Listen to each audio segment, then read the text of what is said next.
You ever wake up and think the world is broken, like something so absurd happened that you have to double-check if it's real? That's exactly what this trade feels like. Luka Doncic, a generational talent, the face of the Dallas Mavericks. The guy who was supposed to carry that franchise for the next decade, gone. Just like that. Not because he demanded out, not because Dallas was forced into a rebuild, not because of a long, drawn-out trade saga like we've seen with other superstars. Luka Doncic was traded to the Los Angeles Lakers in a deal so shocking, so ridiculous, that even NBA insiders thought they were being pranked. This isn't just a blockbuster trade. This is history being rewritten in real time. And the biggest question that nobody has a clear answer to? Why? Rewind a few years. The Mavericks weren't just another team, they were Luka's team. Since stepping into the NBA, Luka was unstoppable. He was everything you could want in a modern superstar. Clutch, versatile, a leader. He took Dallas to places they hadn't been since Dirk Nowitzki's legendary run.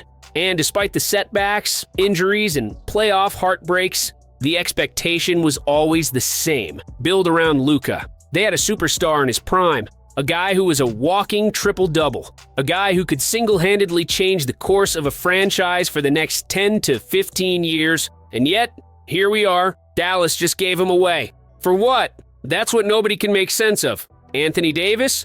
A 31-year-old star who, yeah, when healthy, is dominant. But how many times have we said when healthy about AD? You mean to tell me the Mavericks looked at Luka Doncic, their 25-year-old MVP caliber franchise player, and thought the best move was to trade him for a guy who's a known injury risk? And not only that, they didn't even get all of LA's picks. They didn't get Austin Reeves. They didn't get a real package that actually sets them up for a rebuild. What are we doing here? And that's where things start getting real suspicious, because this wasn't a normal trade negotiation. There was no bidding war, no drawn-out process where teams submitted offers, where reports leaked that the Mavericks are taking calls on Luka. This happened in 48 hours. A deal this big, done this fast, with zero leverage used? That's unheard of. And here's where things get even crazier. Some reports claim the Mavericks ownership wanted this to happen. Why? Let's call it what it is. The Lakers just got gifted a dynasty. A week ago, LA was stuck. LeBron is aging, the roster is flawed, and even with Anthony Davis playing at a high level, they weren't a real championship threat. They had no path to a true rebuild, no assets, no young cornerstone to carry the team post-LeBron. And then, out of nowhere, Dallas hands them Luka Doncic. For nothing. Think about that. LA has done this before. History repeats itself. The Lakers have a track record of always landing superstars. Kareem wanted LA. Shaq left Orlando for LA. Kobe was a draft night steal. Pau Gasol landed in their lap. LeBron came, and then they got AD. And now, Luka Doncic, a top 5 player, just got thrown into their arms. The Lakers just reset their timeline overnight. They no longer have to worry about life after LeBron. They no longer have to scrape together desperate trades to stay relevant. They just won the next decade in a single move. Let's talk about the real losers in this trade. Dallas Mavericks fans, if you want to destroy a franchise's entire fan base, this is exactly how you do it. 700,000 fans instantly unfollowed the Mavericks after this trade was announced. Dallas fans weren't just mad, they were heartbroken. Videos started surfacing of watch parties where people found out about the trade live. Fans screaming in disbelief, crying, some even burning jerseys. This wasn't just a bad trade, it was betrayal. Dallas didn't just lose a player, they lost their identity. And for what? That's the part that doesn't make sense. Look, teams make bad trades all the time. It happens. But this feels intentional. There are whispers that Mavericks ownership wanted this to happen. Some think they're setting up for a relocation. Some believe there were backroom deals between LA and Dallas executives. Some are even throwing around wild conspiracies about Vegas, casinos, and hidden motives behind this trade. Think about it.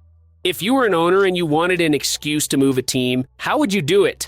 You'd kill fan interest. You'd make a move so bad, so unforgivable that fans give up on the team. And guess what?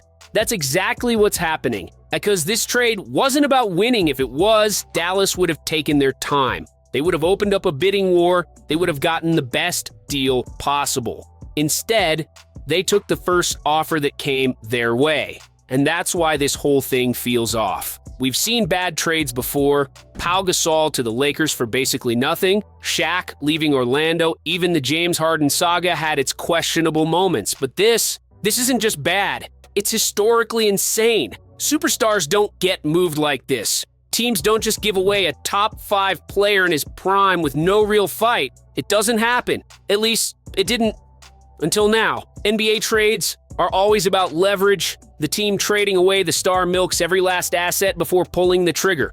The Kevin Durant trade, Brooklyn got everything Phoenix had to offer. The Rudy Gobert trade, Minnesota overpaid so badly it reset the trade market. But Luka Doncic, Dallas barely negotiated. They didn't push for max assets, they didn't set up a bidding war, they didn't even make the Lakers give up everything, they just let him go. And that's why people aren't just calling this a bad trade. They're calling it the worst trade in modern NBA history. For the Lakers, this is everything. Luka isn't just a superstar. He's the kind of player that builds dynasties. Now, they don't have to worry about life after LeBron. They don't have to force win-now trades or desperately cling to aging stars. They have their future.